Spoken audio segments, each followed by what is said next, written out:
তো আমরা মোটামুটি সবাই 90 দশকের বাংলা সিনেমা দেখেছি, রাইট? তো বাংলা সিনেমা দেখবেন দুই রকম করে শুরু হয়। যদি গ্রামে শুরু হয় তাহলে সূর্য উঠে পাখি ডাকে, আর যদি শহরে শুরু হয় তাহলে দেখবেন এক ভদ্র মহিলা বেডরুমে ও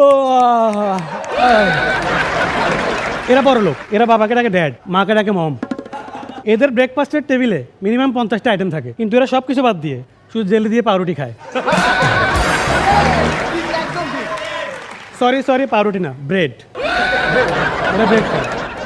আর নায়ক যদি শহরের হয় সে গ্রামে যাবে। গ্রামে যাবে কেন? বন্ধুর বোনের বিয়েতে। ওখানেই ও সব বন্ধুর বোন গ্রামে, বিয়েতে ওর মাথায় একটা হেড, গলায় দূরবীন, চোখে চশমা।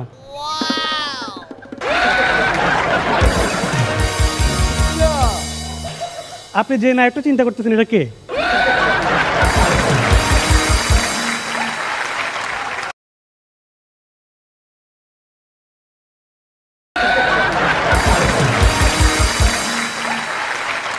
তো আমরা মোটামুটি সবাই 90 দশকের বাংলা সিনেমা দেখেছি, রাইট?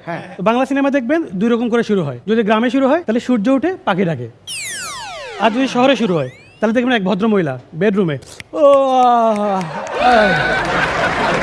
এরা বড় লোক, এরা বাবাকে ডাকে ড্যাড, মাকে ডাকে মম। এদের ব্রেকফাস্টের টেবিলে মিনিমাম 50টা আইটেম থাকে, কিন্তু এরা সব কিছু বাদ দিয়ে শুধু জেলি দিয়ে পাউরুটি খায়। সরি পাউরুটি না, ব্রেড। এরা ব্রেড খায়। আর নায়ক যদি শহরের হয় সে গ্রামে যাবে। গ্রামে যাবে কেন? বন্ধুর বোনের বিয়েতে।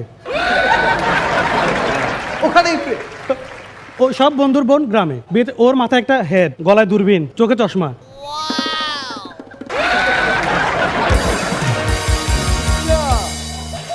আপনি যে নায়কটা চিন্তা করতেছেন এটা কে?